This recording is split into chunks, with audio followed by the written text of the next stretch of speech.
a crise da saúde mental no trabalho e atualizações da NR1. É sobre isso que o programa Vivências vai falar com você hoje.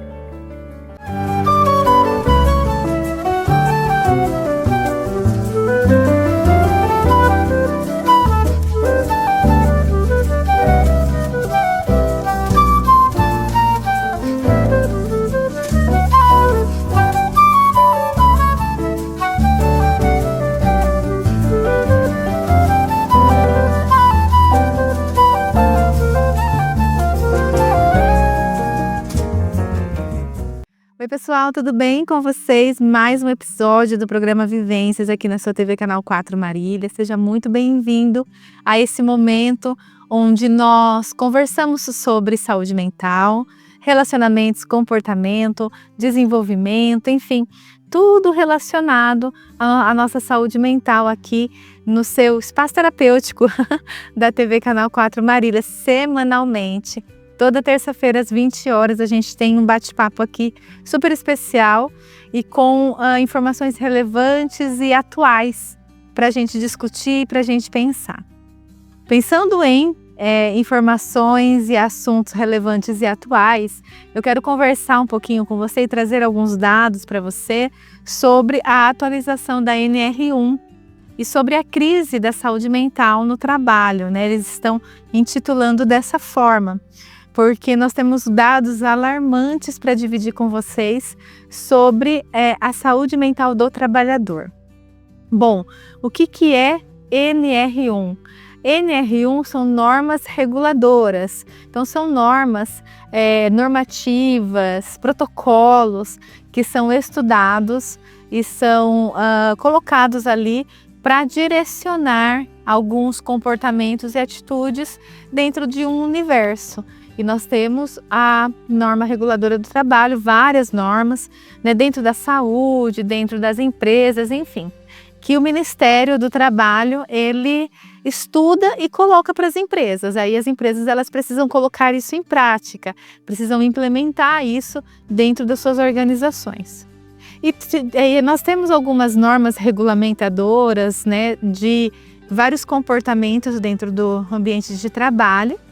E em 78 foi lançada a NR1, que fala sobre o gerenciamento de riscos, né? Programa de gerenciamento de riscos.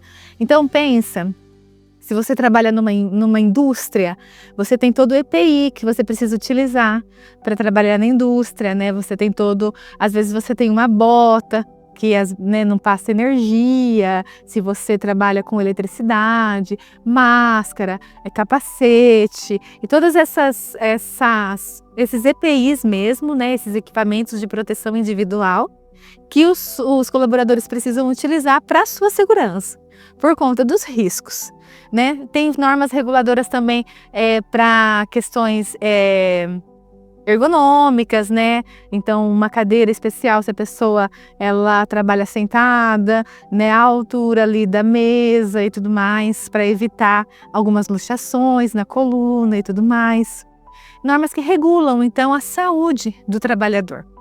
E aí temos, então, um programa de gerenciamento de riscos, que estava bem voltado para essas questões mais biológicas, mais físicas.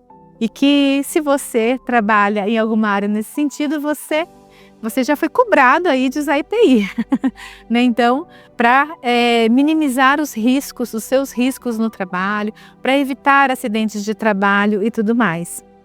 Eu trabalhei muito tempo no hospital, fiz residência também multiprofissional, e uma das normas que a gente precisava seguir lá era de adornos, né? Por quê? Porque às vezes você tá com brinco, com colar, pulseira, anel, e você vai lá fora e você pode trazer bactéria de fora para dentro do hospital, né? Então, tem essa norma que fica de olho aí nos funcionários nesse sentido. Então, a gente tem algumas normas para a gente poder seguir. Dentro desse contexto e de um número que eu vou dividir, estou até com o meu celular aqui para dividir tudo para vocês, de um número alarmante de afastamento do trabalho por conta de prejuízo na saúde mental. Então, deixa eu passar para você aqui que houve um aumento de 68% dos afastamentos vinculados a problemas de saúde mental, que são depressão, ansiedade, crise de pânico, né, o próprio burnout, de pessoas que tiveram um estresse no trabalho muito grande. Tem um número de 2024 que foi coletado, né, nas bases do INSS, que foram quase 500 mil de afastamentos, o maior número em pelo menos 10 anos. Então, o que eles falam de crise da saúde mental no trabalho é esse boom que teve de aumento de psicopatologias vinculadas ao trabalho e psicopatologias às vezes advindas do trabalho, né? E advindas de processos de sobrecarga, de estresse, de assédio moral, de assédio sexual. Então, situações que acontecem no ambiente de trabalho e que agora eles começaram a perceber o quanto que isso está trazendo de prejuízo. Prejuízo em todos os sentidos, viu, gente? Eles não tiram aí, não descartam o prejuízo financeiro, inclusive, né? Quando ficam as pessoas afastadas e o prejuízo que a empresa tem financeiramente. Eles também não excluem isso. Porém, eles começaram a perceber que os dados mostraram que houve um aumento muito grande. E aí, eles estudaram, o Ministério do Trabalho estudou e percebeu a necessidade de uma atualização das normas reguladoras aí de programas de gerenciamento de riscos no trabalho. Então, além de eles regularam outras coisas também, né, questões de emergência e tudo mais, mas além de riscos biológicos, né, às vezes você está sendo exposto, você está num laboratório, está sendo exposto a risco biológico, então tem que usar máscara e tudo mais. Então, além de riscos biológicos, os riscos eles incluíram psicossociais. Isso é um dado para nós que trabalhamos com a saúde mental importantíssimo. Tem vários ângulos que a gente olha isso, né? Tem vários critérios de olhar.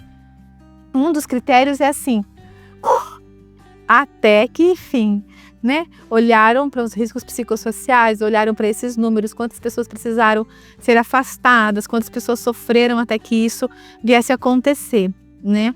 Então, que bom que isso aconteceu e que as pessoas estão olhando para isso, né? Não precisava talvez chegar nesse tamanho de número, né?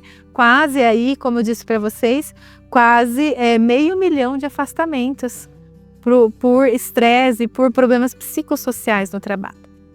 Então, por um lado, isso é super importante da gente olhar por conta da importância que eles estão dando para isso. Ana, mas eles estão vendo financeiro, eles estão vendo déficit aí no quadro de funcionários.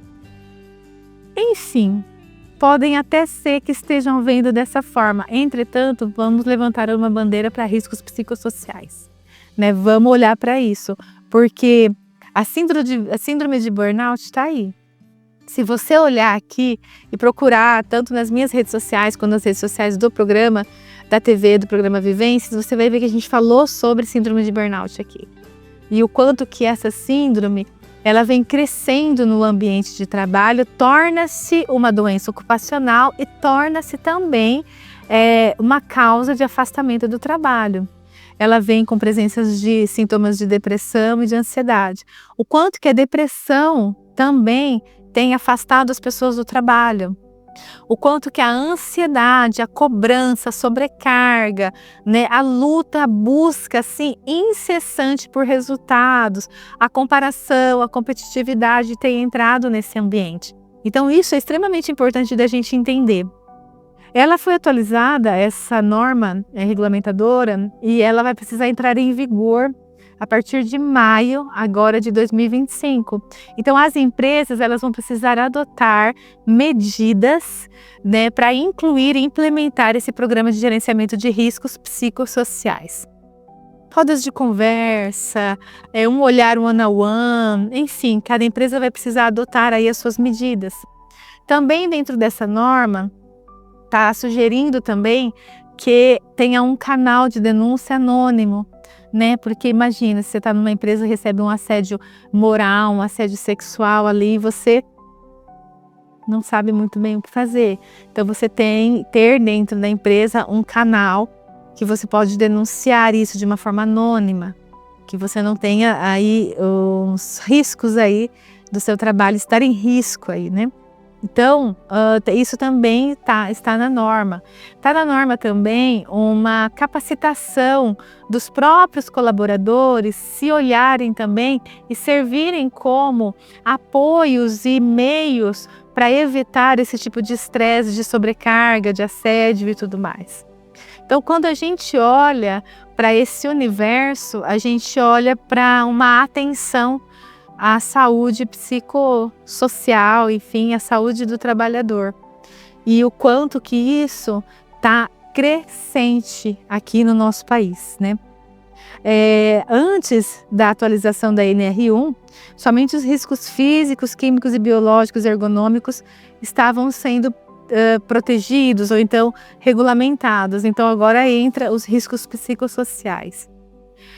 Então, quando a empresa ela olha para a necessidade do colaborador de manejar um estresse que aquele trabalho traz, manejar uma sobrecarga que aquele trabalho traz, entender como que aquele colaborador está naquele momento, evitar, né, assédio moral, evitar assédio sexual, evitar essas situações dentro da empresa, isso tudo faz parte desse programa e dessa nova regra que é colocada para as empresas hoje.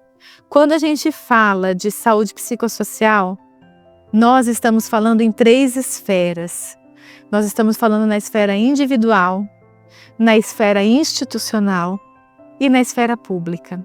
Então nós estamos falando não só da empresa, né? Não só o que a empresa precisa fazer. Nós estamos falando na esfera individual, o que eu e você podemos fazer em relação à nossa saúde dentro desse contexto, em relação à saúde dos nossos colegas dentro desse contexto. Né? O quanto que eu posso ser um agente de mudança no contexto que eu vejo um colega sendo assediado, num contexto onde eu vejo um colega numa sobrecarga, com um problema muito grande. Então, eu preciso ser um agente de mudança nesse sentido. E eu preciso ser um agente de mudança, pensando aí no contexto individual, eu preciso ser um agente de mudança para a minha saúde mental. E aí, gente, é um ponto-chave. Quando a gente falou de burnout aqui, a gente falou porque burnout nada mais é que burnout, que é explodir para fora, né? Que é um esgotamento profissional. Ele é caracterizado dentro do CID, aí dentro das doenças ocupacionais, como uma doença ocupacional, né? Por isso que ele é basado para afastamentos e tudo mais, e para a gente, nos transtornos mentais, ele é uma síndrome, porque ele é um conjunto de sintomas. O quanto que existem 2 fatores, né, que emergem e podem aí precipitar o burnout na nossa vida.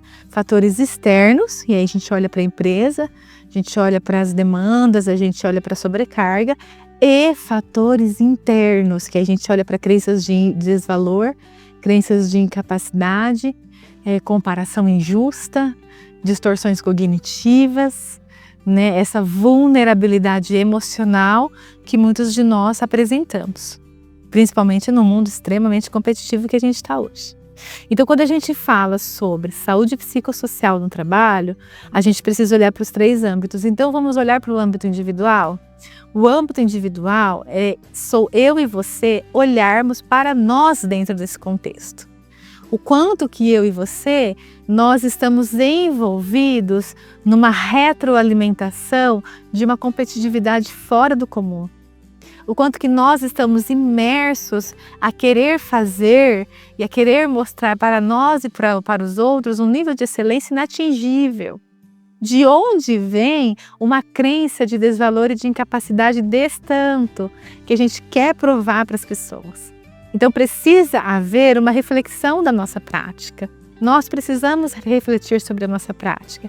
Nós estamos, eu e você, no mesmo barco, né? Então eu consigo entender as suas dores quando as pessoas me trazem isso. Ai, Ana, eu me sinto muito impelida em trabalhar mais, eu gosto muito do que eu faço, eu perco a hora, eu trabalho pra caramba, tal.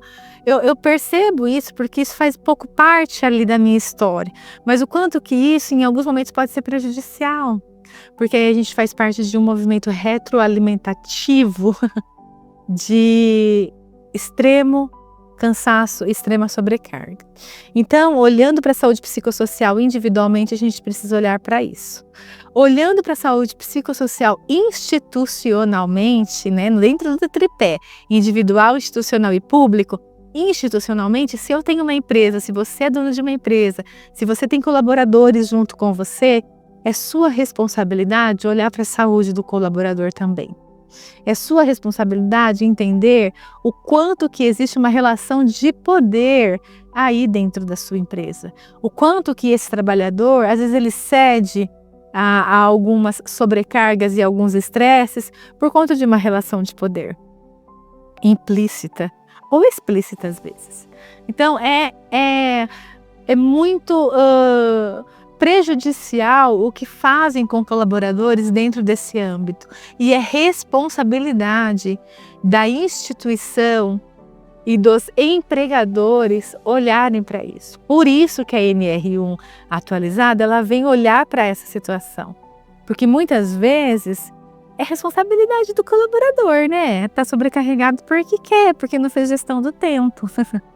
E não é isso.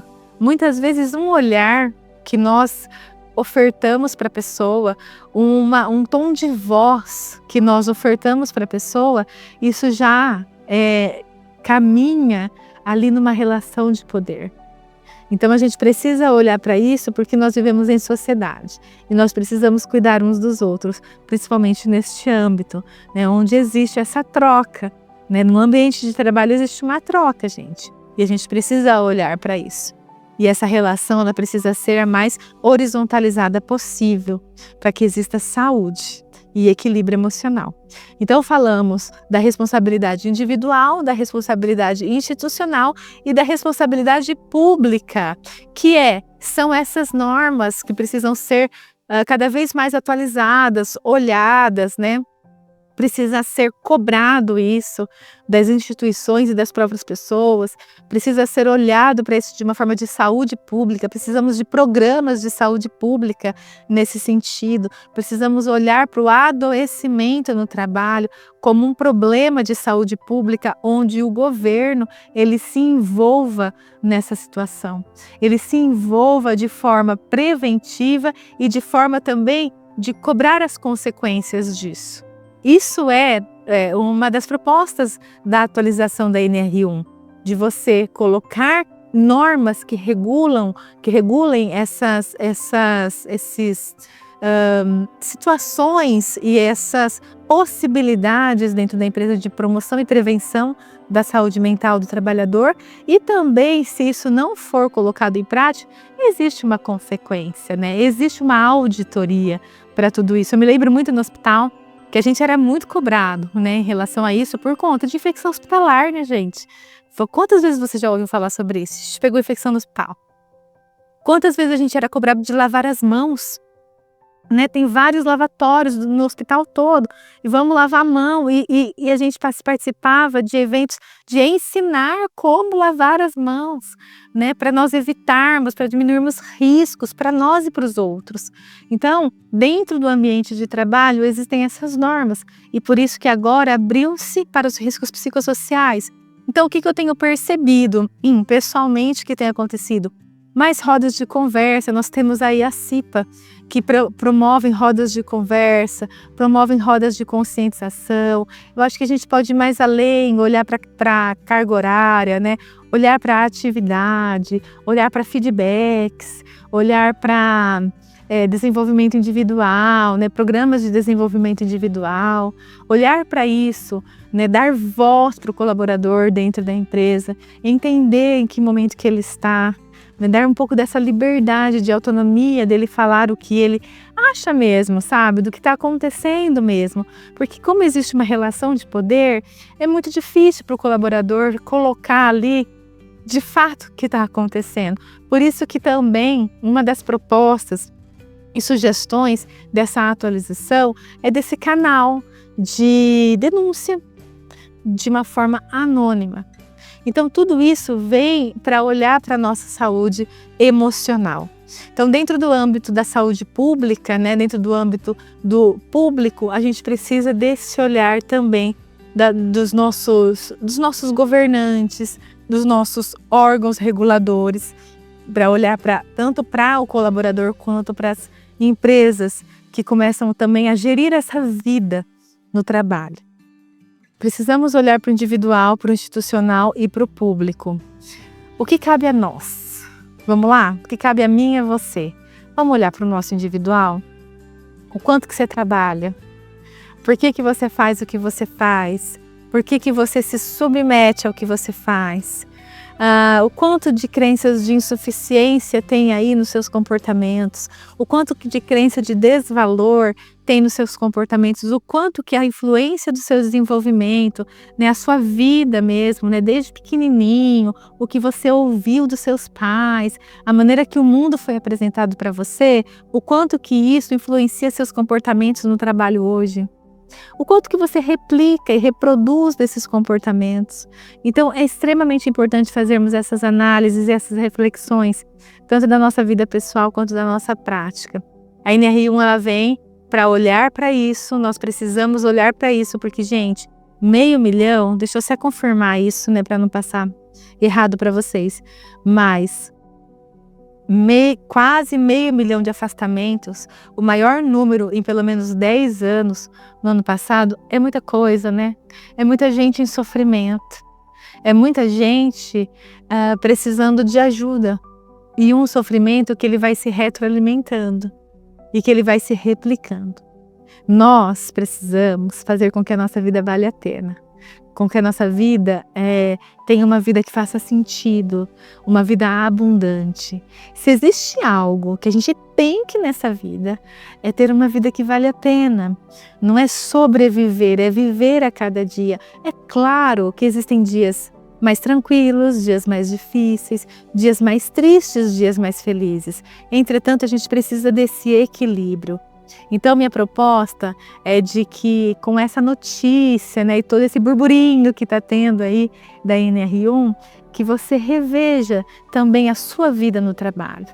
Eu costumo dizer que a gente passa mais tempo trabalhando do que descansando, não é verdade? Mais tempo, às vezes, com as pessoas do trabalho do que com a família. Enfim, a gente precisa rever a saúde dentro desses ambientes. Ai, Ana, mas como que eu vou curtir uma coisa que eu não gosto de fazer, porque eu não gosto desse trabalho? A gente tem duas possibilidades. Rever a nossa vida no trabalho e, sei lá, fazer outras escolhas, né? Mudar aí de área. Ou a gente achar e procurar dentro desse ambiente situações que nos tragam felicidade. A felicidade são momentos de contentamento que a gente tem. A felicidade não é um grande boom que acontece na nossa vida. Ela é um estado, assim como a tristeza, a angústia, a raiva. E nós precisamos entender que é assim. Só vou ser feliz quando eu chegar na sexta-feira no sextou. Não, todos os dias a gente tem pitadas de vários sentimentos que nós somos sujeitos, nós estamos sujeitos a ter e a sentir. Então, que a NR1 venha refletir em você mudanças, tá? Mudanças dentro de você, no seu trabalho, em âmbito individual, institucional e público. E que nós possamos ter uma vida mais equilibrada, mais saudável, mais cheia de vida de fato. Quero agradecer a sua presença aqui. Se você tem dúvidas, sugestões, @psicóloga Ana Gláucia Lima, você pode deixar a sua sugestão aqui na TV também, vai ser um prazer te atender, tem sido um prazer trocar com você. E eu quero agradecer também a Via d'Água, a distribuidora que nos apoia nesse programa. Se você precisa da sua água na sua casa, mande um WhatsApp para 998906724, que o pessoal vai te atender com muito carinho. Fique bem, reflita e a gente se fala. Até mais!